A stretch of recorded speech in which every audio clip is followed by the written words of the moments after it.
Fe, nuestra semana número 13. Ya llevamos 13 semanas con nuestra serie Firmes en la Fe. Y vamos al libro de Hechos, capítulo 20, versículo 27. Hechos 20, 27.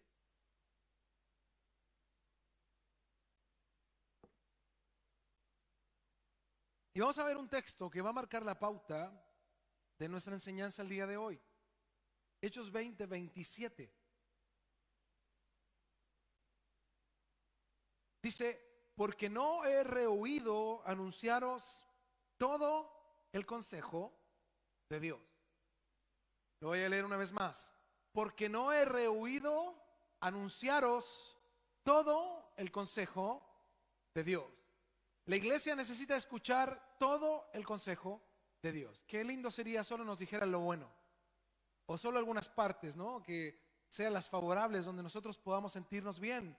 Pero Pablo exhorta y dice, miren, ustedes no me pueden decir nada a mí de que yo solo le hablé o les hablé una parte del evangelio. Yo les he enseñado todo el consejo de Dios, lo que les gusta e incluso lo que les desagrada. Hay cosas que no nos gustan, claro. Cuando Dios nos confronta con nuestro pecado, con nuestra humanidad, nuestra carnalidad, nuestra inmundicia, cuando Dios nos recuerda de dónde nos sacó, que no hay ni un solo mérito en nosotros, sino que Dios tiene todo el mérito, a veces no nos gusta. Pero Pablo exhorta y enseña que él no rehuyó enseñar todo el consejo de Dios. Ahora, cuando vemos nosotros la naturaleza, la grandeza de Dios, lo increíblemente creativo, y sabio, ¿no? Que es Dios.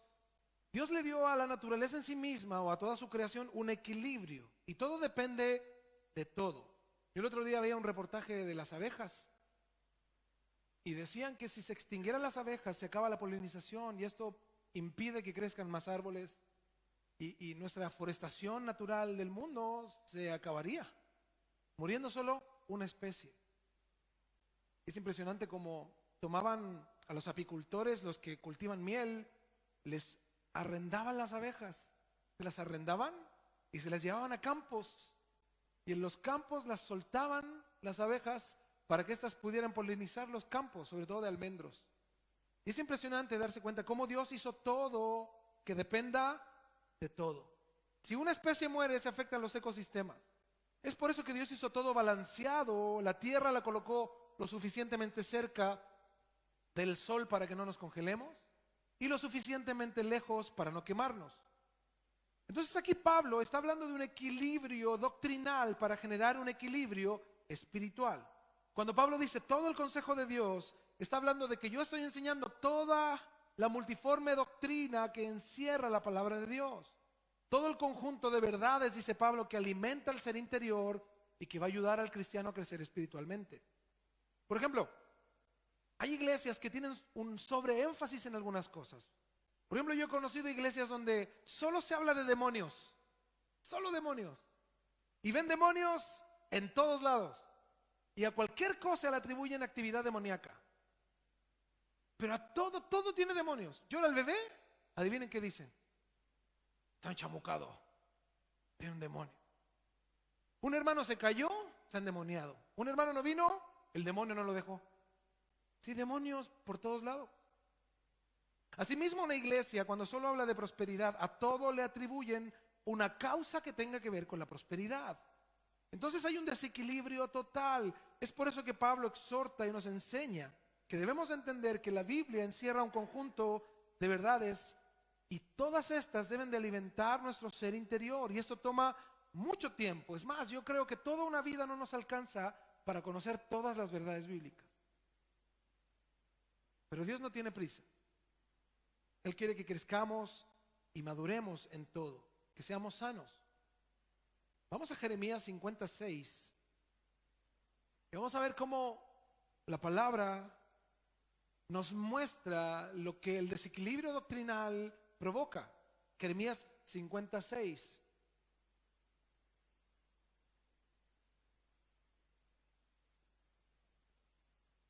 Dice: ovejas perdidas fueron mi pueblo, sus pastores les hicieron errar.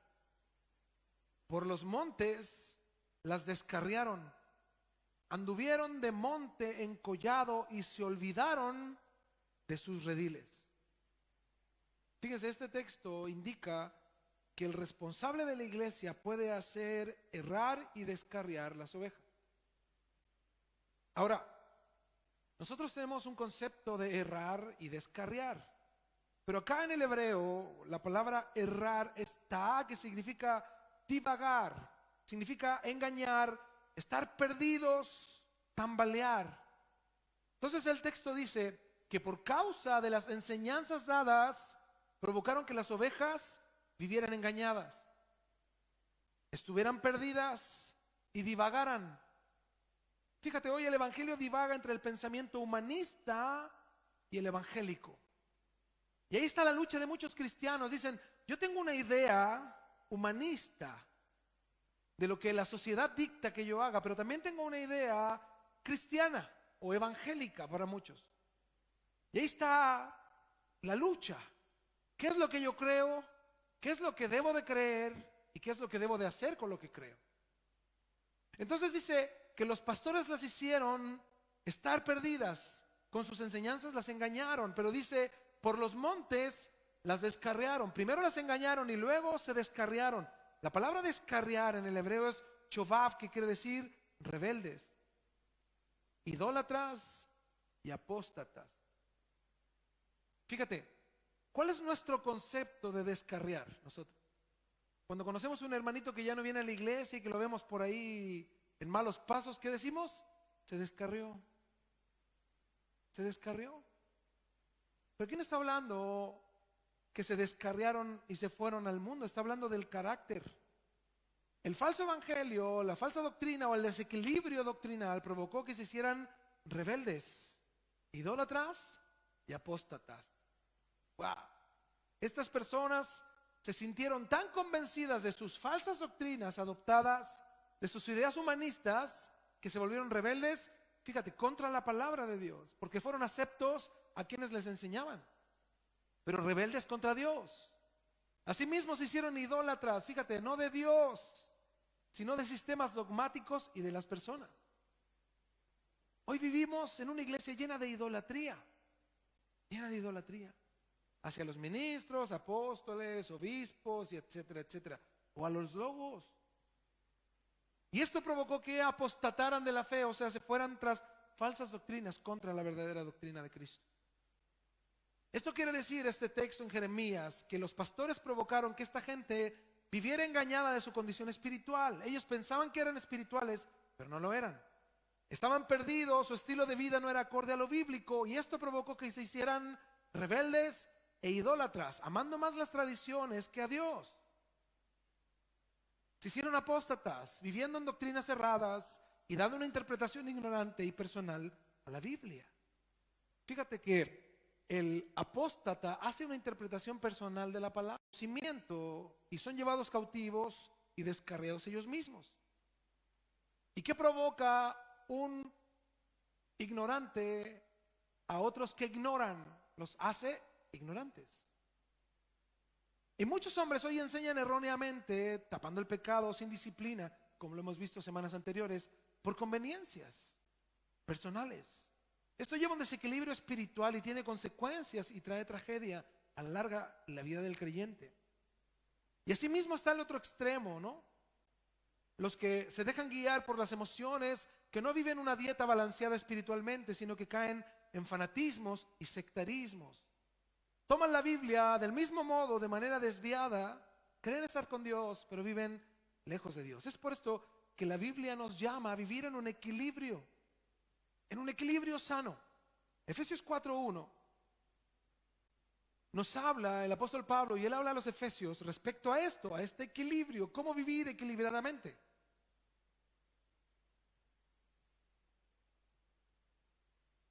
Dice Efesios 4:1: yo pues, preso en el Señor, os ruego que andéis, que vivan como es digno de la vocación con que fuisteis llamados. La palabra andéis en el griego es axios, que habla de un peso balanceado. Acá Pablo dice, ustedes tienen que vivir balanceados, o con pesos equivalentes. Tienen que vivir equilibradamente. ¿Y dónde está ese equilibrio en la vida del creyente? Entre lo que el creyente sabe y lo que el creyente vive. A ese equilibrio se refiere el apóstol Pablo. El apóstol Pablo dice: tú sabes mucho de la palabra, vive ese mucho de la palabra. Tú sabes poco de la palabra, vive ese poco de la palabra. Pero mientras eres instruido, debes de vivir ese evangelio que conoces. Por eso nos llama Efesios 4:1 a vivir balanceadamente, equilibradamente, entre el conocimiento, la vida, el saber y el vivir. Por eso Santiago 1:22 dice: pero sed hacedores de la palabra y no tan solamente oidores, engañándoos, dice, a vosotros mismos. Quien nada más es oidor vive en un desequilibrio, porque no vive ese evangelio, lo conoce, pero no lo vive, es inconsecuente. Oír y hacer me permite vivir balanceadamente, y la Biblia está llena de este principio: oír y hacer. Una verdad equilibrada nos puede llevar al fanatismo, al sectarismo y al error constante. Es más, hay sectas que tienen la Biblia como su libro. Ellos hablan de ciertos conceptos de vida cristiana, pero son solo gotitas de las verdades del cristianismo. Nosotros podemos ver, por ejemplo, a los testigos de Jehová. Muchos de ustedes dicen: si fuéramos como los testigos de Jehová. Hasta en algún momento yo probablemente lo he comentado. Ver cómo estos hombres salen de tempranísimo en la mañana, con lluvia, con sol, con trueno, con rayos, y ahí están en la calle predicando. ¿Pero qué predican? Es donde una vez lo estudiamos nosotros, que una de las condiciones de salvación para ellos es salir. Entonces ellos no salen porque aman las almas, ellos salen para ser salvos, porque ellos viven una salvación por obras. Y asimismo ellos creen, por ejemplo, que Jesús fue un hombre solamente igual que tú y yo. La Biblia dice claramente que Jesús se hizo hombre, y esa es una verdad, pero no es toda la verdad. La Biblia también dice que Jesús es Dios. Juan 1:1: en el principio era el verbo, y el verbo era Dios, estaba con Dios, y por medio de él y por él fueron creadas todas las cosas. Jesucristo es Dios, pero ellos, un sistema sectario, solo tiene una parte de la verdad. Al despojar a Jesús de su divinidad y enfatizar solo la humanidad de Cristo, los llevó al error, a la herejía y a estar perdidos. Por eso cometemos un error cuando le decimos hermano a cualquiera, porque no todos son hermanos. Mucha gente cree algo opuesto a la palabra de Dios. Y asimismo hay grupos cristianos que solo dan énfasis en la divinidad de Jesús, pero no hablan equilibradamente de su humanidad. Piensan que Jesús fue un hombre con ojos penetrantes, que caminaba casi en el aire. Y así muestran a Jesús, como el de Franco Sefirelli, que a mí de niño me daba miedo verlo. ¿Sí lo que hace Jesús? Como que te abre los ojos así: sígueme. Y pensaban que tiraba un rayo Jesús. No, no es cierto. Ponen a un Cristo lejano, que no sabemos si nos escucha, no sabemos si nos perdona, si nos ve. Muchos se olvidan que fue hombre, que fue tentado en todo, dice la Biblia, según nuestra semejanza, pero sin pecado. Por esto Él puede apiadarse de nuestras debilidades. Entonces, hablar de Cristo tiene que ser en un equilibrio, y el no hacerlo lleva a sectarismo. Y el error de vivir así lleva a una vida sin Dios. Es por eso que nosotros, los cristianos, debemos de vivir en un equilibrio completo en todas las áreas de nuestra vida. Yo les quiero mostrar algunos ejemplos de cómo vivir el equilibrio cristiano, para que podamos caminar en un equilibrio espiritual para estar firmes. Nosotros debemos de vivir en este equilibrio para estar firmes. Es imposible estar firmes en la fe si no vivimos un evangelio equilibrado. Vamos al primer ejemplo, Hechos 18:24. Hechos 18:24.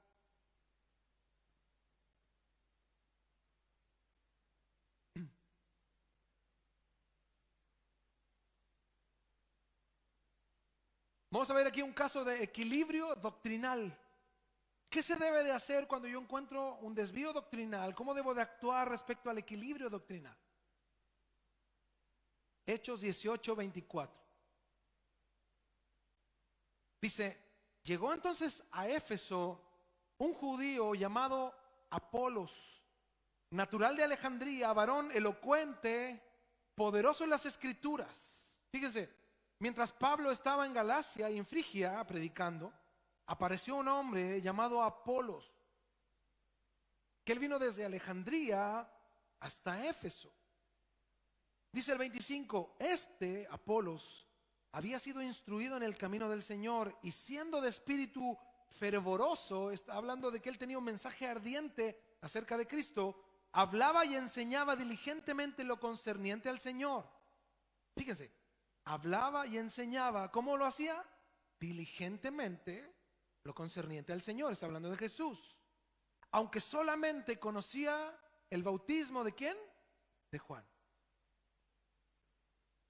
Apolos era un hombre con buena educación, había viajado bastante, podemos imaginar que en su juventud tal vez había ido a Jerusalén, especialmente si tenía interés en el Antiguo Testamento, y mientras estuvo ahí recibió la influencia de la predicación de Juan el Bautista. Él había escuchado el evangelio que había hablado Juan, hasta el bautismo de arrepentimiento. El 26 dice, y comenzó este hombre Apolos a hablar con denuedo en la sinagoga, o sea, él se fue a predicar a las sinagogas. A mí eso me impresiona mucho, el orden que tenían los de la iglesia primitiva, los apóstoles, Pablo y los que comenzaron a hacer toda la obra de la evangelización. Ellos no hicieron lo que nosotros pensamos. Nosotros hoy vivimos un evangelio de una generación de jóvenes que dice cosas un poco absurdas. Dicen lo siguiente, yo he escuchado las siguientes frases, dicen, los muros de las iglesias están llenas de predicación. Tenemos que salir. Mira, eso es una media verdad. ¿Tenemos que salir? Sí, pero espérame. Cuando Pablo y los apóstoles iban a una ciudad nueva, ¿dónde iban a predicar? ¿A las calles? ¿Sabes por qué no? Porque estaba prohibido. Porque tenían otros dioses. Segundo, no iban a las calles porque ellos comenzaban por el conducto regular. ¿Dónde tenían que ir primero a predicarles a quién? A los judíos. Para que ellos creyeran que Jesús vino y hizo la salvación, dio la salvación. Iban a las sinagogas. Y después de las sinagogas, ¿dónde predicaban? Donde las iglesias eran conformadas. No había desorden. Pero hoy nosotros escuchamos a jóvenes, ¿por qué estar en las iglesias? Hay que salir, ya no estar más en las iglesias. Y hay un montón de desordenados, un montón de gente que no entiende que la prioridad de la predicación del evangelio es en la iglesia, y el evangelismo o la proclamación del evangelio a los perdidos, la misma iglesia la ejerce. ¿Te acuerdas la semana pasada? ¿Quién tiene que evangelizar? ¿Algunos? ¿Quién tiene que evangelizar? Nosotros. Pero estos muchachos, como son irreverentes, irrespetuosos e insubordinados, ¿qué quieren ellos? Prefieren estar afuera porque mira, ¿quién los controla? ¿A quién le rinden cuentas? ¿Con quién se cuadran? ¿Dónde tienen que mostrar vida cristiana? Pues en ningún lado. Mira, la mayoría de los cantantes cristianos y artistas chilenos y extranjeros no se congregan. ¿Sabías eso? No se congregan en ninguna parte. En ninguna parte. No asisten a una iglesia como miembro que va a escuchar y también a recibir. No, ellos solo quieren cantar. Solo quieren evangelizar.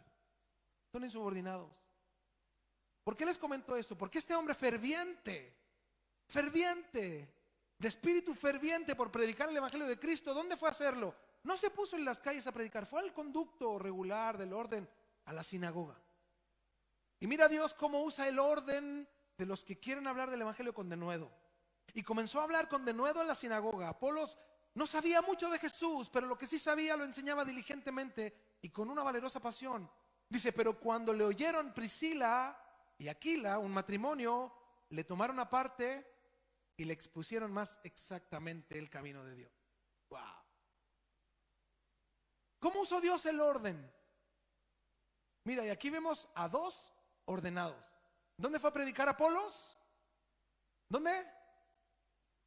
¿Y dónde fue Aquilas y Priscila a recibir? Qué curioso, ¿no? ¿Dónde fue Aquilas y Priscila? Qué impresionante. ¿Por qué Aquilas y Priscila? que sabían bien el evangelio, ellos no andaban predicando por ahí. ¿Por qué no hicieron su iglesita o una célula? Como nosotros pensamos que es, ¿no? O así nos han dicho. Porque ellos estaban ahí en la sinagoga, con judíos que no conocían de Jesús probablemente. Porque eran gente obediente a Dios. No era el tiempo de salir, era el tiempo de permanecer, de escuchar. Fíjate cómo Dios usa eso. En un lugar convergieron un matrimonio que honraba a Dios y un hombre que amaba a Dios. Qué curioso, ¿no? Apolos no sabía todo. Siempre habrá gente que sabe más que nosotros, sin duda, que lea y estudie las escrituras y crece más que nosotros. Pero quien no lea y no estudie las escrituras no va a crecer. Entonces ellos deben de haber dicho, mira, a este hombre, tienen que haber dicho ellos como matrimonio, no, mira, ¿sabes qué? Ese hombre sí ama al Señor genuinamente, pero mira, hay que explicarle algo que él no sabe. Hay cosas que él está haciendo mal. Está como que se quedó en una parte nada más de la verdad. Y Aquila y Priscila hicieron algo que tiene mucho valor para el reino de Dios. Ayudaron a alguien que estaba apasionado por Dios y que tenía por lo menos un poco de anhelo en servir, pero tenía un conocimiento limitado y por tanto tenía recursos limitados para ejercer un ministerio eficaz. Y esto que habla de que solamente explicaba acerca del bautismo de Juan, habla solo del bautismo en agua, no de la obra del Espíritu Santo en las personas. Pero Apolos tenía un corazón humilde y enseñable y aceptó su error con humildad y escuchó a Aquila y Priscila. 27. Le expusieron, dice el 26, más exactamente el camino de Dios. Él se dejó enseñar. Y una vez enseñado él, dice el 27, y queriendo él pasar a Acaya, o a un sector cerca de Corinto, los hermanos le animaron. Fíjate, en vez de decirle, no, todavía te falta, hermano, es que yo ya me quiero ir a predicar. No, le dijeron, ¿estás listo? Ándate. Cuando él se sintió preparado, ¿qué hizo? Ya no puedo estar aquí, ya estoy listo, ahora sí sé, ahora sí entiendo, ahora sí comprendo, ahora quiero ir a los Corintios, quiero ir a predicar allá. Dice, los hermanos le animaron y escribieron a los discípulos que le recibiesen, a los hermanos de la iglesia. Y llegando él allá, fue de gran provecho a los que por la gracia habían creído. 28, fíjate el cambio, porque con gran vehemencia refutaba públicamente a los judíos, demostrando por las escrituras que Jesús era ¿quién? El Cristo. Apolos ya instruido, su conocimiento fue más completo. Pablo en otras cartas se refiere a él como un colaborador confiable. Es más, Apolos es uno de los candidatos a los que se le adjudica el libro de los Hebreos. Es uno de los probables autores. ¿Por qué es necesario el equilibrio doctrinal? Porque nosotros, sin duda, debemos entender que todo cristiano debe de tener un corazón enseñable. Todos. El verdadero creyente pregunta y busca la verdad con pasión, pero con humildad. Porque mira, ¿encontrarás la verdad de todo en esta vida? No. ¿No? ¿No? De absolutamente todo no. En el curso que hicimos de la cronología, hay cosas que no sabemos. Hay cosas que están explícitas en la palabra de Dios, pero otras no sabemos. No conocemos. Dios nos dejó ahí una limitación de entender muchas cosas. Pero eso es lo que nos debe de llenar a nosotros, nuestro ser de humildad, de saber que no sabemos todo y no sabremos todo. Es por eso lo importante de tener un equilibrio en nuestra doctrina, estar capacitados, como lo hacía Apolos, para refutar públicamente a los judíos. Esto quiere decir, él exponía que Cristo sí era Jesús. El Cristo que ellos esperaban, el Mesías que ellos esperaban, era Jesús, quien ya había muerto y resucitado. Y hoy vive, dice la Biblia, por los siglos de los siglos. Ejemplo número 2, equilibrio en la palabra de Dios. Vamos a Mateo 4, Es un texto que hemos estudiado ya otras veces, pero es bastante interesante volverlo a leer, porque Jesús es tentado por Satanás. Es más, la Biblia dice que después de esta tentación, Satanás lo dejó tranquilo por un tiempo. No fue toda la tentación de Satanás, esto fue una parte de la tentación durante la vida de Jesús. Y dice la Biblia que después de ser llevado por el Espíritu al desierto y ayunó 40 días, dice Mateo 4:3, vino a él el tentador y le dijo: si eres hijo de Dios, di que estas piedras se conviertan en pan. Hemos estudiado eso muchas veces, ¿no? Y lo entendemos bien. Le dice: ¿tienes necesidades físicas? Mira, tú eres Dios. Bueno, tú dices que eres. Como tienes necesidades, súplelas. Hazme un milagrito. Hazme un milagrito y muéstrame a mí que tú eres el Hijo de Dios, y así tú satisfaces tus necesidades. Y Jesús pone un equilibrio diciendo: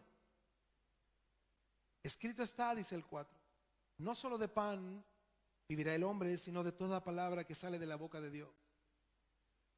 Jesús dice: lo que el pan es para el cuerpo, la palabra es para el espíritu. Jesús les dice: sí necesito comer, sí tengo hambre, sí necesito una casa, sí necesito transporte, sí necesito un trabajo, pero no es lo principal, no lo es todo. Y ahí es donde Satanás ha hecho caer a muchos cristianos, enfatizando solo lo material por medio de predicadores que solo hablan de eso. Un desequilibrio total, viviendo para obtener cosas, viviendo para eso. Como lo explicó Jesús en la parábola del rico insensato. Un hombre que obtuvo, y llega un momento donde tenía tanto que dice: voy a fabricar unos graneros más grandes, voy a construir un edificio para guardar todas mis cosas ahí bien seguras. Y cuando termine de construir y llene todo eso, dice: me voy a sentar y voy a decir: oh, alma mía, ahora puedes descansar porque ya tienes mucho. Y la primera palabra que dice el Señor es necio, bruto. ¿No sabes que hoy, dice, vienen por tu alma? Y lo que tienes, dice, ¿de quién es? Hoy muchos cristianos solo viven bajo el sobreénfasis de obtener cosas. Pero Cristo pone el equilibrio. El cuerpo tiene necesidades, sin duda, pero no son las más importantes, aunque usted no lo crea. No es lo más importante tener dinero. Es más, para mis hermanos también que son inmigrantes, no es lo más importante, hermanos. Dios no te trajo a este país a tener dinero. Dios te trajo a conocerlo a Él, aunque no lo creas. Yo también fui inmigrante y Dios me sacó de este país, me llevó 10 años a otro. ¿Sabes para qué? No para hacer dinero, para conocerlo a Él. Y Dios a muchos de nosotros nos ha sacado de nuestra tierra y nos ha llevado a otra. Y nosotros pensamos que es para crecer, surgir y tener cosas. No, mira, Dios te tiene aquí sentado diciéndote: yo te traje aquí para que me conozcas. Porque es muy probable que si te hubieras quedado allá, como me pasó a mí, si yo me hubiera quedado aquí, no hubiera conocido a Dios. 5. Entonces el diablo le llevó a la santa ciudad y le puso sobre el pináculo del templo y le dijo: si eres hijo de Dios, échate abajo, porque escrito está. Fíjate, Jesús respondió con la palabra, y ahora Satanás le habla con la palabra. A sus ángeles mandará acerca de ti y en sus manos te sostendrán para que no tropieces con tu pie en piedra. Salmo 91, 11 y 12. Increíble, ¿no? Satanás sabe la Biblia y la tuerce. No la tuerce por ignorancia, sino para que las personas pequen contra Dios. Jesús les dijo: escrito está también, no tentarás al Señor tu Dios. Wow. Ya hemos estudiado de eso, por eso estoy haciéndolo muy rápido. 8. Otra vez le llevó el diablo a un monte muy alto y le mostró todos los reinos del mundo y la gloria de ellos. Y le dijo: todo esto te daré si postrado me adorares. Entonces Jesús le dijo: vete, Satanás, porque escrito está: al Señor tu Dios adorarás y a Él solo servirás. Hoy vivimos bajo un sistema de vanidad, todo es dinero, todo está en base a lo económico. Y qué lamentable, ¿no? Que a las personas les encanta que se les hable de tener más y de dinero, pero de la palabra rehuyen oír. A muchos les aburre escuchar el mensaje bíblico. ¡Ay, qué fome! Deberían hablar de cómo tener más dinero. Qué vano, ¿no? Qué vano. Qué vano. La gente hoy no quiere entender la palabra de Dios porque prefieren satisfacerse ellos mismos. Y esto es la razón muy simple, es porque muchos no han nacido de nuevo. Su corazón no está a Dios del cielo, está el Dios de las riquezas. anhelan tener más. Por eso necesitamos un equilibrio en la palabra de Dios para saber refutar las mentiras de Satanás con la verdad de la palabra de Dios. Ejemplo 3. ¿Cómo vivir equilibrados en medio de las preocupaciones? En Mateo 6, Jesús da un equilibrio en lo que tiene que ver con las preocupaciones que todos tenemos. Todos tenemos preocupaciones. Dice Mateo 6:31. Y Jesús anteriormente dice, ¿por qué se afanan? ¿Por qué se preocupan? ¿Qué van a vestir? ¿Qué van a comer mañana? Dios está pendiente, dice, de lo que necesitamos para comer y para vestir. Dice el 31, no os afanéis pues diciendo, ¿qué comeremos o qué beberemos o qué vestiremos? Porque los gentiles buscan todas estas cosas. O sea, la gente sin Dios vive para conseguir estas cosas. O sea, la razón de su vida es tener cosas. Para eso viven. Fíjate, dice la Biblia, los gentiles viven para eso. Dice, pero vuestro Padre Celestial sabe que tenéis necesidad de todas estas cosas. ¿Dios sabe? Sí. Entonces no hago nada, pastor. No. La semana pasada vimos que el que no trabaja no coma, dice la Biblia. La labor fundamental es proveer para el hogar. Pero buscar el reino de Dios dice que mi corazón, la prioridad en mi corazón no es vivir para obtener, sino es vivir para Dios. Buscar primeramente el reino de Dios y su justicia, y todas estas cosas está limitado a lo que dice el texto anterior: para comer, para vestir. La comida y el vestido, dice el Señor, no te faltarán. Si tú buscas a Dios, comida, vestido, ¿qué dice la Biblia? No te faltará.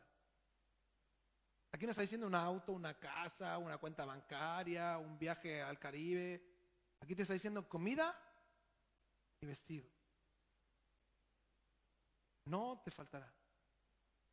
Fíjate, si tú vives preocupado, este texto nos permite tener un equilibrio. ¿Por qué estoy preocupado? ¿Cuáles son mis preocupaciones? Y en el tema, la serie anterior, hablamos de eso, las preocupaciones. Estas preocupaciones te permiten vivir, te permiten crecer. La Biblia dice que no te preocupes, que busques el reino de Dios y su justicia. Es más, te va a ir bien en el trabajo, Dios te va a proveer y que te alcance para lo necesario. Así es Dios. De manera sorprendente actúa Dios. O si no, pregúntales a los que buscan a Dios. Ellos te hablarán cosas sorprendentes. Así pasa cuando buscas a Dios. Los gentiles buscan estas cosas y Cristo nos dice sin decirnos nada, los cristianos no. Los gentiles buscan estas cosas, dice. Por ende, los cristianos no. Dios añade, Él sabe que tenemos necesidad, pero hay un equilibrio. Hay que orar y pedir, hay que tener comunión con Dios, conocimiento de su palabra. El que da es Dios. Aunque ustedes no lo crean, el que da es Dios. No depende de mis fuerzas, es Dios el proveedor. Hoy porque mucha gente trabaja o porque tiene cosas hoy pendientes, no se congregan. Qué triste, ¿no? Ejemplo número 4, equilibrio en el juicio. Mateo 7 nos habla de un texto muy mal interpretado por la iglesia actual. Y yo podría considerar que es uno de los textos más mal interpretados que existen en la iglesia. Y en el juicio debemos de tener un equilibrio. Dice Mateo 7:1, no juzguéis para que no seáis, ¿qué dice? Juzgados. Porque con el juicio con que juzgas, seréis juzgados, y con la medida con que medís, os será medido. ¿Y por qué miras la paja que está en el ojo de tu hermano y no echas de ver la viga que está en tu propio ojo? Hasta ahí lo leen algunos, ¿no? A ver, no juzgues. No, soy un mentiroso, no me juzgues. 7:4. ¿O cómo dirás a tu hermano, déjame sacar la paja de tu ojo y he aquí la viga en el ojo tuyo? Hipócrita. Qué fuerte, ¿no? O sea, hasta aquí es donde muchos creen que se debe de callar ante el pecado. No, el hermano es pecador, no, hay que orar por él. No, el hermano es un mentiroso, hay que orar por él. Yo a ese evangelio le llamo el evangelio romántico, porque suena bonito, es romántico, ¿eh? Este hermano tiene necesidad, Oremos por él. Hermano, no tiene ni que comer, oremos por él. Romántico, ¿eh? Parece bonito, pero vacío. Hipócrita, saca primero la viga de tu propio ojo y entonces verás bien. ¿Para qué dice? Para sacar la paja del ojo de tu hermano. Muchos cristianos, cuando se denuncian las malas costumbres y pecados por medio de la predicación, no apuntando a las personas, sino esto sale expuesto por medio de la predicación, hay una reprensión. Es más, se dice que no está bien y se mal aplica este texto. No juzguéis. No somos Dios para juzgar. Pero el 7:5 nos pone en orden, dice: hipócrita, saca primero la viga de tu propio ojo y entonces verás bien. Termínenlo ustedes, ¿qué dice? Para sacar la paja del ojo de tu hermano. ¿El Señor prohíbe sacar a la luz, redarguir o confrontar las malas costumbres o el pecado? No, lo que responde y lo que reprende Cristo es la hipocresía. Lo que está diciendo el Señor en este texto es: el que reprende, el que exhorta y el que denuncia tiene que tener calidad moral para hacerlo. Sacó la viga de su ojo para poder sacar o mirar la paja del otro. ¿Qué significa esto? El que exhorta contra el chisme no puede ser chismoso.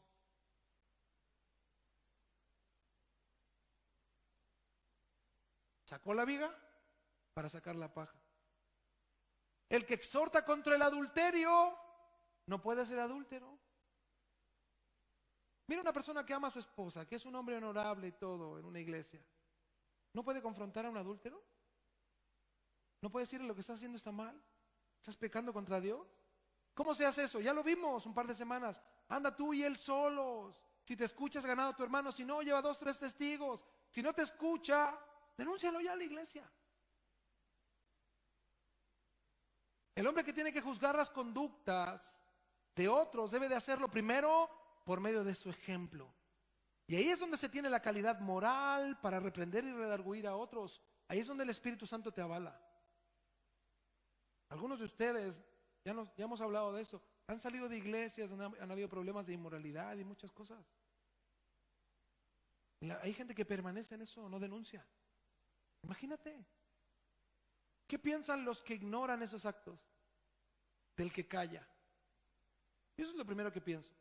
¿Qué piensa el miembro de una iglesia que ignora lo que pasa cuando alguien sale de repente y no pasa nada y nadie sabe? ¿Qué pasa con el almita nueva ahí? Oye, ¿qué pasó? Van con el pastor y no, los que se fueron son los rebeldes. No, porque es lo primero que dicen. No, los que salieron son los rebeldes, los pecadores se fueron.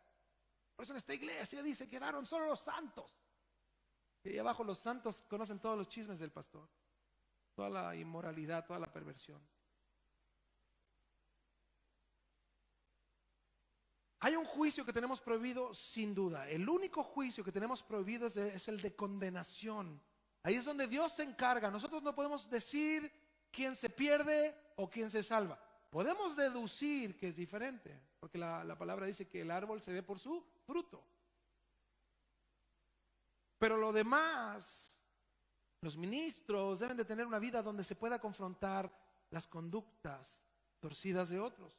Por eso yo les decía que en Mateo 18:15 nos dice cómo hacerlo. Si tu hermano peca contra ti, ve y repréndele, estando tú y él solos. Si te oyere, has ganado a tu hermano. Si no, con testigos. Si no, dilo a la iglesia. Y si no, échalo de la iglesia. Y tenle por gentil, dice la Biblia, y publicano. Por eso hablábamos la semana pasada o hace un par de semanas de la disciplina. Es la muestra de amor de Dios para corregir conductas en la iglesia. Ejemplo número 5. Equilibrio en lo que vivo, en lo que me ocurre. Mateo 8:2. Ahí muy cerquita dice: y aquí vino un leproso y se postró ante él diciendo: Señor, si quieres puedes limpiarme. Jesús extendió la mano y le tocó diciendo: quiero, sé limpio. Y al instante su lepra desapareció. Mira, hay doctrinas o desequilibrios doctrinales donde te dicen que Dios siempre quiere sanarte. Es más, iglesias donde te dicen que no te puedes enfermar. Si te enfermas, estás en pecado. Aunque no lo crean, ¿eh? Hay iglesias así, le tienen miedo de decir al pastor que están enfermos. El pastor, quién sabe qué va a pensar. ¿Y cómo entendemos esto? Segunda de Corintios 12:7 nos habla un hermano que estaba enfermo, que tenía dolencias del cuerpo y que no estaba endemoniado y que no era producto de su pecado. Pero él explica el por qué Dios le dio algo en el cuerpo. Dice 2 de Corintios 12:7: y para que la grandeza de las revelaciones no me exaltase desmedidamente. O sea, Dios me permitió saber mucho, entender mucho del reino, del evangelio de Cristo. Es más, hasta murió Pablo, dice él, no sabe si en el cuerpo o en el espíritu, dice, no lo sé. Estuve, dice, en el tercer cielo, en la presencia de Dios, en la ciudad de Dios, pero no se me permitió decir nada, dice. Dice, para que la grandeza de las revelaciones no me exaltase desmedidamente, me fue dado un aguijón. ¿Dónde dice? En mi carne. Un mensajero de Satanás que me abofetee para que no me enaltezca sobremanera. La palabra aguijón habla de un elemento puntiagudo en la carne que traspasaba la piel. Eso tenía Pablo. Mira, cuando él sabía que tenía mucho de Dios, y para que no se exaltase, algo le pasaba en el cuerpo. Un dolor. Pero él sabía la razón. Dios me dio mucho de él. Y para mantenerme, mira, humilde, para que yo no me enorgullezca, sino que me mantenga humilde, me puso un aguijón. Me fue dado un aguijón en mi carne. Dice el 8: respecto a lo cual 3 veces he rogado al Señor que lo quite de mí. El Señor dice, te prometo que si me lo quitas, me porto bien. No me voy a enaltecer, Señor. No voy a tratar a nadie mal. Voy a mantenerme humilde. Como muchos creyentes, ¿no? Les duele la cabeza. Señor, si me quitas este dolor de cabeza, te lo prometo, Señor. El domingo estoy allá a las 10. Más temprano que nadie, Señor, quítame el dolor. Y ahí hablamos, ¿no? Se nos quita el dolor de cabeza. Y aquí a las 11:40 andamos llegando aquí. Ya empezó todo, ¿no? 3 veces he rogado al Señor que lo quite de mí. Él tenía fe para ser sano, sin duda. Y el Señor le dijo, no. 9. Y me ha dicho, bástate mi gracia, porque mi poder se perfecciona en la debilidad. Esta palabra debilidad en el griego es enfermedad del cuerpo. Por tanto, de buena gana, dice Pablo, feliz con mi aguijón. Me gloriaré, dice, más bien en mis debilidades. Cuando me siento adolorido, afectado por lo que me pasa, dice, me da gozo. Qué curioso, ¿no? Acá nosotros somos bien quejones. Nos pasa algo y ponemos cara de enfermos. Sentimos dolor y ponemos cara de dolor. Así andamos. ¿Qué le pasa, hermano? Nada. Cara de dolor. Así para inspirar lástima al resto, para que sepan que tenemos dolor. No, él dice, yo me gloriaré más bien en mis debilidades. Cuando me sienta adolorido, afectado por lo que me pasa, dice, para que repose sobre mí el poder. Para lo que yo hago no depende de mí, de mis fuerzas, de mis ganas, de mi ánimo, no, dice, es el poder de Cristo en mí. Wow, Dios a veces permite las enfermedades y dolencias para que los hombres le busquen. Hay propósitos. Hay otros que tienen dolencias porque son más porfiados que otros. Muchos también tienen dolencias porque no viven el evangelio, a los cuales Dios llama y disciplina. Por eso cualquier enseñanza que nos lleve solo a un lado de esto es un desequilibrio total y nos puede llevar incluso a la perdición. No podemos decir que la enfermedad es solo por pecado en lo absoluto. Dios permite muchas veces la enfermedad para edificación y crecimiento. Por eso el texto que leíamos en Mateo 8, Jesús extendió la mano y le tocó diciendo, quiero. ¿Cuál fue la oración y el ruego de este hombre? Señor, si tú quieres, puedes limpiarme. Si tú quieres, Señor, si es tu voluntad. Si es tu voluntad, Señor, puedes quitar esto de mí. ¿Qué le dijo a Pablo? No. ¿Qué le dijo a este hombre? Quiero. Y al instante, su lepra, dice, desapareció. Quiero, sé limpio. Muestra la voluntad de Dios. Qué impresionante es darnos cuenta que un gran hombre de Dios como Pablo, ¿qué le dijo el Señor? No quiero. Este hombre enfermo desconocido, que no sabemos quién era ni cómo se llamaba, leproso, ¿qué dijo el Señor? Quiero. ¿Qué debemos de buscar entonces nosotros ante nuestras dolencias? Tu voluntad. Señor, si quieres, puedes quitarlo. Pero si no quieres, igual te adoro. Tú eres mi Dios. Ejemplo 6. Equilibrio en el tener. Tercera de Juan 1:2. Tercera de Juan 1:2.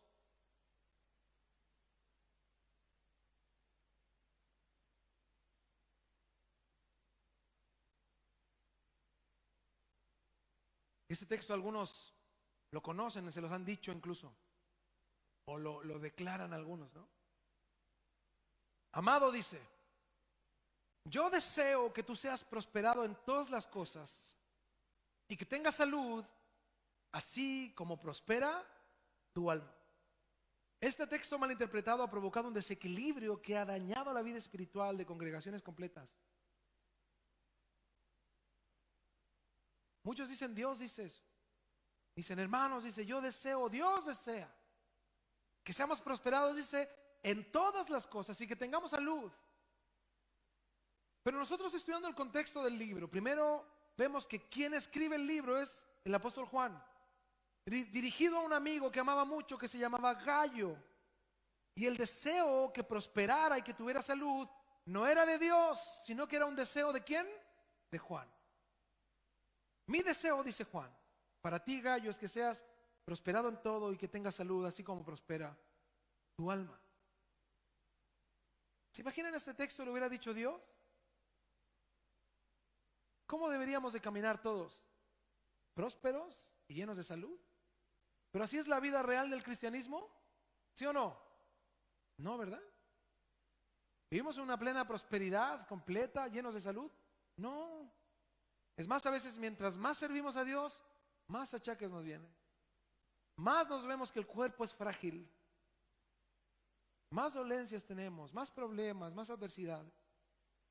Es por eso que este es un deseo de Juan, no de Dios. Ahora, ¿cómo compaginamos esto? Filipenses 4:10. Y otra vez vamos con el apóstol Pablo. Pablo vivía necesidades económicas, sí, muchas.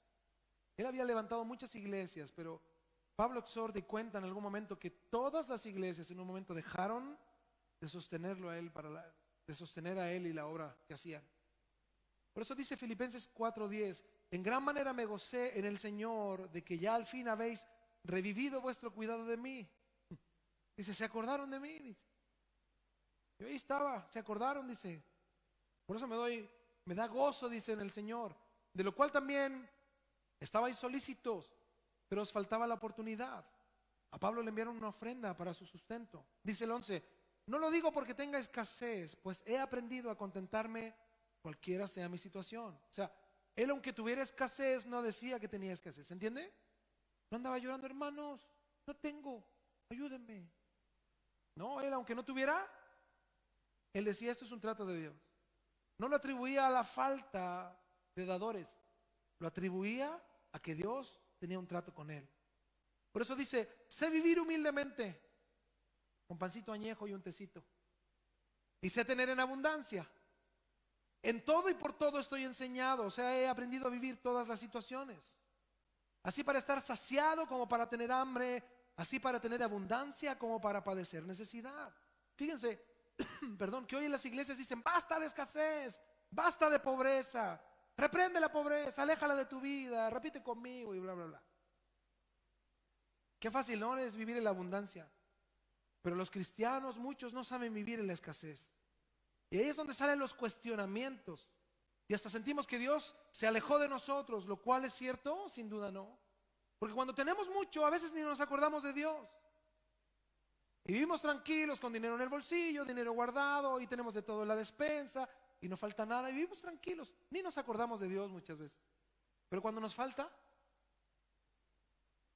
por eso Pablo dice, yo he aprendido, dice Pablo, a contentarme, a vivir feliz y a depender de Dios cuando no tengo nada y cuando tengo mucho. Siempre Dependo de Dios, siempre honro a Dios, siempre sirvo a Dios y siempre busco de Dios. Las circunstancias no mueven mi corazón. Por eso termina con una frase muy conocida: todo lo puedo en Cristo que me fortalece. ¿Puedo vivir en pobreza? Puedo vivir, claro, me fortalece. ¿Puedo vivir en abundancia? Claro, me fortalece. Yo puedo vivir en pobreza y en abundancia. Cualquier circunstancia puedo vivirla, porque cualquier circunstancia fortalece mi vida espiritual. Ejemplo 7. Equilibrio en nuestra fe. Dice en Mateo 9 que un hombre se acerca a Jesús y le dice que su hijo tenía un espíritu inmundo, que lo sacudía, que lo echaba al fuego, en el agua, y este espíritu también lo tenía mudo, y que los discípulos no lo podían sacar. Cuando trajeron al muchacho a Jesús, este demonio lo sacudió y este muchacho se revolcaba en el suelo. Mateo 9:23. Y Jesús le dijo: si puedes creer, al que cree todo le es posible. Qué frase, ¿no? ¿Qué todo? Al que cree todo, ¿qué todo? ¿Incluye sacar gente del infierno? ¿Incluye ir a una automotora y orar por los autos? Así yo he visto hermanos que van. Las automotoras ahí van, se pasean, miran el auto que les gusta y se ponen a orar ahí. Este será mío, para la gloria de Dios. Tú, Señor, glorifícate. Amén. Yo me imagino la gente que pasa por ahí los mira y debe decir: ¿Qué? Al que cree todo le es posible. Este es el marco de la fe bíblica, que no contradice ni violenta las verdades del Evangelio. Este todo está sujeto a la soberanía de Dios. Esto es el creer, entender que en Dios tenemos puesta nuestra fe y la voluntad de Dios es la que ejerce. No es lo que yo quiero hacer. Dios es perfecto y sabe lo correcto. Por eso dice 1 de Juan 5:14, y esta es la confianza que tenemos en Él, que si pedimos alguna cosa conforme a su voluntad, Él nos oye. No es conforme a lo que yo creo o a lo que yo pienso, o que ponga mucha fe en algo, no, es de acuerdo a su voluntad. El mismo Jesús no declaró absolutamente nada, demostró dependencia del Padre en todo. En la oración en Mateo 6 nosotros vemos: Señor, hágase tu voluntad en el cielo, como también dice en la tierra. Dios sabe lo que nos conviene, Él sabe lo que necesitamos. La oración somete nuestra voluntad a la voluntad de Dios. Para el que cree todo es posible. Y aquí estaba limitado y diciéndole: ¿tú crees que puedes ser salvo a pesar de tu condición? ¿Qué dice la palabra? La oración de fe salvará al enfermo.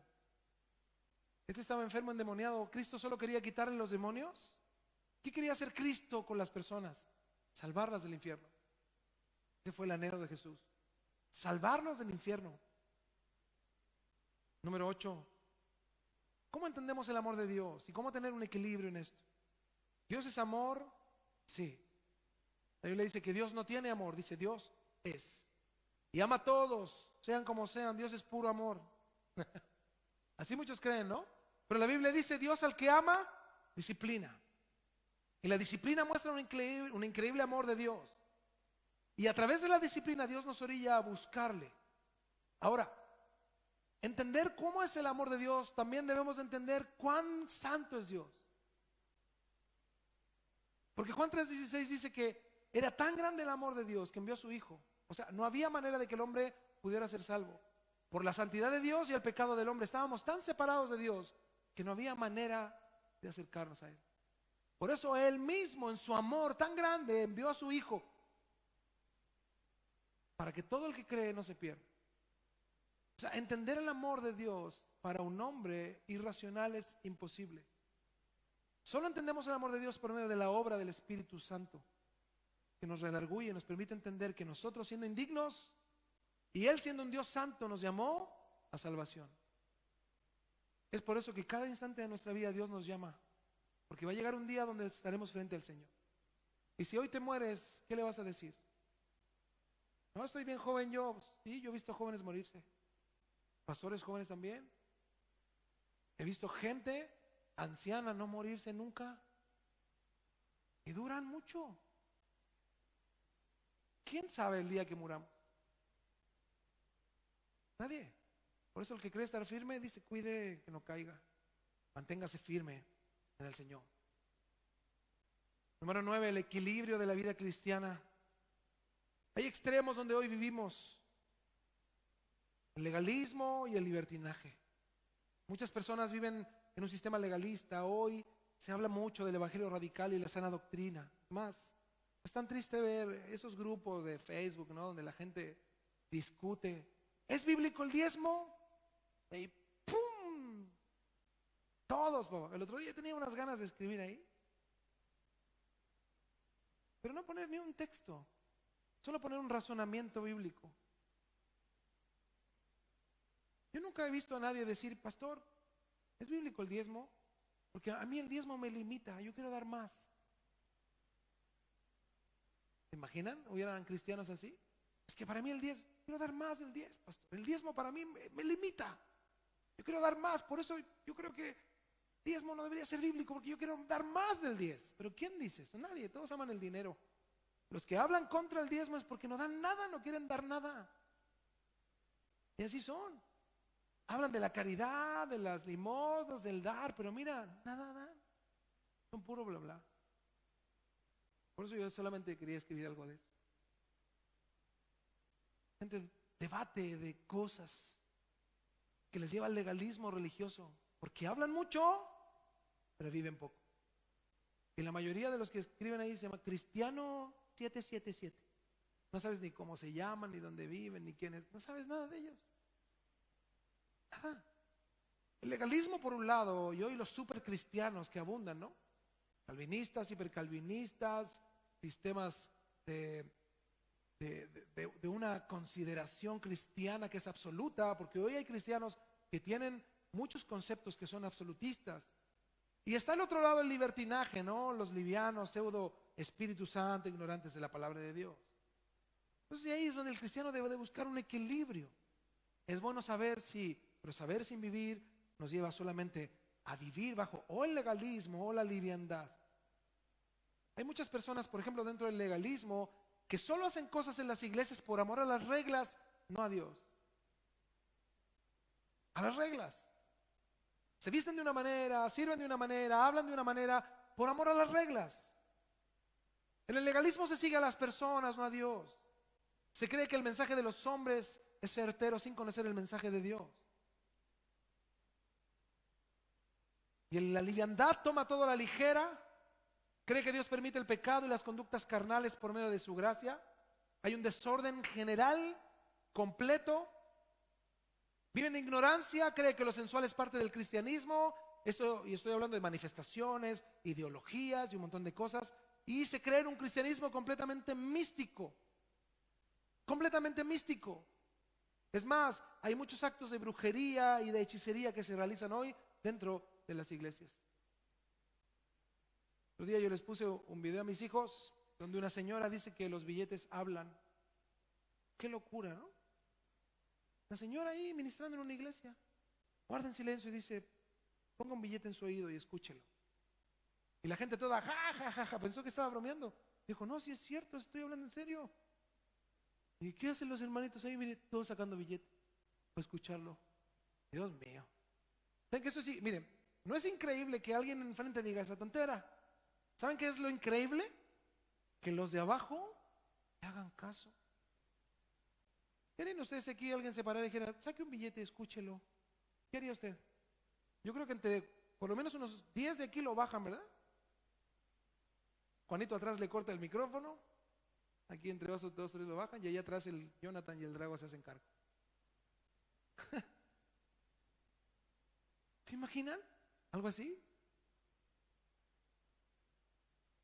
Suena ridículo.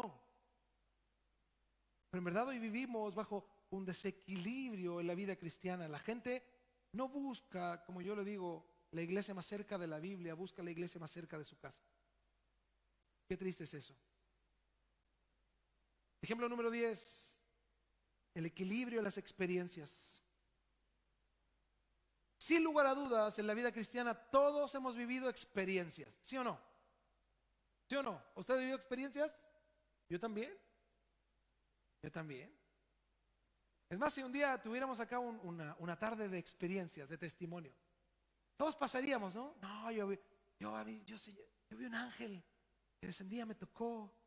Y algunos dirían debajo, ¡ah! ¿Verdad? Porque la mayoría de la gente no cree las experiencias de otros. Pero las experiencias, para tener un equilibrio en esto, debemos entender que son personales. Toda experiencia es un hecho, un acto personal. Porque Dios no trata en base a experiencias. Cada uno tiene una experiencia personal. Yo les voy a contar un testimonio real. Una hermana cuenta que ella no fue bautizada en el Espíritu Santo y llevaba más de 10 años y oraba, Señor, por favor, bautízame, bautízame. Porque la gente no tiene mucho entendimiento respecto a eso. Y dice, y un día mientras ella estaba preparando la comida, estaba cantando, comenzó a hablar en lenguas. Y Dios la llenó y su marido estaba impresionado de lo que le estaba pasando a esa mujer. Impresionado. Entonces cuando ella fue a la reunión de mujeres de la siguiente semana, se paró y dijo, hermanos, tengo que dar un testimonio fervoroso del Señor. Ven que cuando ocurren esas experiencias, uno anda aprendido como 1 o 2 semanas, ¿no? Así anda ferviente. Quiere gritarle a todo el mundo en la calle. Dice, hermanas, dice, ¿cuántas no han sido bautizadas en el Espíritu Santo? En la reunión de mujeres, ¿no? Y varias hermanitas levantaron la mano. Bueno, hermanas, dice, yo sé qué hay que hacer para ser bautizados en el Espíritu Santo. Les voy a contar, dice, mire, primero tienen que poner una olla, un poquito de harina, echarle aceite mientras están cantando. Y en unos minutos va a descender el Espíritu y las va a bautizar. ¿Saben lo más triste de esto? Es que es un testimonio real. Esto no es verdad. Dios trata individualmente con cada uno. No hay recetas, no hay parámetros. Dios es soberano. Las experiencias de unos no son las normas para todos. El que quiere algo de Dios, busque de Dios y Dios va a tratar con él. Pero te digo algo, vive con eso. Tú, va a llegar un momento donde lo hables, pero no lo tomes como un dogma, como un lineamiento para los demás. No es cierto. No es un lineamiento, no es una generalidad, es algo personal. Ejemplo 11. Cristo debe ser el centro de la iglesia. No un logo, no un pastor, no un sistema. Cristo. Primera de Pedro 2, 4.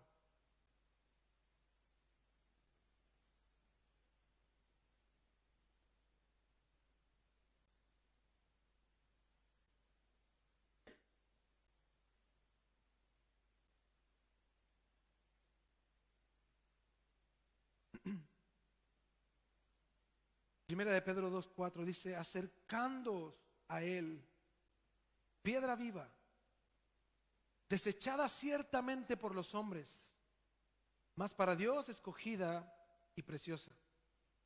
Vosotros también, como piedras vivas, sed edificados como casa espiritual y sacerdocio santo, para ofrecer sacrificios espirituales aceptables a Dios por medio de Jesucristo. Por lo cual también contiene la escritura, he aquí, pongo en Sión la principal piedra del ángulo, escogida, preciosa, y el que creyere en él no será avergonzado. ¿Quién es la principal piedra del ángulo? Para vosotros, pues, los que creéis, él es precioso. Pero para los que no creen, la piedra que los edificadores desecharon ha venido a ser la cabeza del ángulo y piedra de tropiezo y roca que hace caer, porque tropiezan en la palabra siendo desobedientes, a lo cual fueron también destinados. ¿Quién es el centro de la iglesia? Cristo. Mira ahora la pregunta que te voy a hacer. ¿Quién es la iglesia? ¿Quién es la iglesia? Nosotros, los que han nacido de nuevo. Y asimismo en otra iglesia hay algunos que también son iglesia. Y en otros lugares hay hermanos que son iglesia. Y esa es la iglesia por la que Cristo viene. Los que entienden que el centro de la iglesia no es un letrero, no es una frase, no es una persona, es Cristo. Para que la iglesia sea eficaz, no existen métodos. Hay que glorificar a Cristo, vivir como Cristo, vivir para Cristo. Nuestro parámetro para mirar no es un pastor, no es un sistema, no es un hombre, no es un testimonio, es Cristo. La cabeza de la iglesia es Cristo. A quien debemos de obedecer y servir es a Cristo. Por eso somos cristianos. Si te preguntan, ¿tú eres arminiano o calvinista? ¿Tú eres de Apolos o de Pablo? Es lo mismo. Lo mismo que pasó, pasa hoy. ¿De quién es de Apolos? No, yo soy de Pablo. No, yo soy de Apolos, de Pablo, de Apolos. ¿De quién eres tú? ¿Qué eres tú? ¿Qué somos? Cristianos. Porque ¿a quién servimos? A Cristo. El centro de nuestra reunión, de nuestro culto, de nuestra vida debe ser Cristo. ¿Sabes? Yo encuentro tan lamentable. Yo hoy me paré atrás para estar un poco ahí en la alabanza. Y no entendemos nosotros. Mira, Cristo estuvo con sus manos en alto, crucificado por nosotros. ¿Cuánto tiempo, cuántas horas llegó a morir? ¿Y a nosotros cuánto nos cuesta concentrarnos 40 minutos en un tiempo de alabanza? Para honrar a Dios, sacar de nuestra mente nuestras preocupaciones, levantar nuestras manos santas y decir, Señor, aquí estamos. Porque no son santas por nuestros méritos, han sido santificadas por su sangre, porque Él nos ha perdonado. ¿Cuánto nos cuesta concentrarnos en un tiempo de adorar a Dios? Decir, Señor, aquí estamos. ¿Cuánto nos cuesta llevar nuestra mente a la obediencia a Cristo y ponerla a los pies del Señor? Y valorar este tiempo que tenemos, hermanos. Mira, hoy vivimos un tiempo tan lamentable de la iglesia. Triste y lamentable. Y una frialdad terrible. Y una mediocridad cristiana terrible. Y un anhelo personal que supera la búsqueda de Dios. Pero te digo algo, Cristo lo advirtió. A mí me impresiona el texto cuando Jesús dice, cuando venga el Hijo del Hombre, dice, ¿hallará fe en la tierra? Habrá gente que me ame, que me busque sinceramente, que deje todo de lado por buscarme a mí, buscar el reino de Dios y su justicia. ¿Habrá gente dispuesta a pagar el precio para buscarme, para seguirme, para ser salvo? Te digo algo, mira, si tú ves que el del lado no se conecta con Dios, no le sigas. No es un buen ejemplo. Si ves que el del lado le gusta conversar y le gusta hablar y está en otra, ¿sabes qué? Tú tienes la autoridad de decirle, hermano, guarda silencio, estamos adorando a Dios. No tenemos que los sugieres acercarnos ahí a retarlos. Hermanos, estamos en la iglesia. Son 2 o 3 horas por semana que venimos. Nos congregamos y adoramos a Dios. Por eso cuando Cristo es el centro de la iglesia, el cristiano, el que viene a honrar a Dios, lo sabe, lo entiende y lo vive. Vivir una vida diferente tiene un alto costo. ¿Sabes que a eso yo te invito? A que veamos que el equilibrio en muchos textos que vimos hoy, 12 o 13 puntos importantes, cómo ser equilibrados es tan difícil. Porque ese equilibrio lleva un costo personal. Lleva un costo de yo no tan solo declararme cristiano, sino que vivir el evangelio de una manera particular, que es el evangelio bíblico. Es morir a mis ideas, morir a mis convicciones personales, morir a lo que me enseñaron incluso en algún momento y decir, ahora Señor, ya voy a tomar la Biblia, ya no voy a creer solo en lo que me dice, voy a creer en lo que tú dices y tomar la palabra de Dios y hacernos de la palabra de Dios. Estos mismos mensajes tú llévatelos a tu casa y los puedes descargar y puedes escucharlos otra vez y compáralos en tu casa y estúdialos y grábatelos en el corazón. Eso nos va a alimentar para que podamos vivir el verdadero evangelio, hermanos, en un tiempo donde la iglesia está en una decadencia terrible. Por eso, para estar firmes necesitamos vivir equilibrados. Y yo eso te animo, conozcamos más de la palabra de Dios para que al ponerla en práctica tengamos un equilibrio. Y mira, podamos salir a la calle sabiendo que tendremos luchas, adversidades, pruebas, necesidades, y etcétera, etcétera, etcétera, etcétera, pero estemos firmes en la roca que es Jesús. Estemos firmes en la roca que es. Oremos, hermanos. Señor, te damos gracias por tu palabra. Te rogamos que nos ayudes a poder vivir un equilibrio bíblico, Señora. A poder vivir, Señor, en este equilibrio del conocer tu palabra para vivirla, de ponerla en práctica, Señor, y poder entender cada día lo que tú nos has llamado a hacer, que es a buscarte, a seguirte, a servirte. Hoy se entiende tan poco, Señor, respecto a esto. Por eso te rogamos con todo el corazón, Señor, que nos ayudes. Ayúdanos, Jesús, a vivir para ti, Señor, y a entender que tú nos has llamado a vivir, Señor, equilibradamente. No yéndonos a un extremo legalista ni al otro, Señor, sobrecargado de emocionalismos, sino que vivir equilibrados, Señor, guiados por tu Espíritu Santo, en orden bíblico, Señor, entendiendo lo que tu palabra nos enseña. Por eso te damos gracias por lo que has hecho y lo que harás. Gracias por tu palabra que nos alienta, nos exhorta y nos permite, Señor, saber que es tan vigente y que la necesitamos para vivir. Gracias, Señor, por tu palabra. Ayúdanos, límpianos y purifícanos, Señor, con ella. Te damos gracias a través de Jesús. Amén. Amén. Amén. Póngase de pie.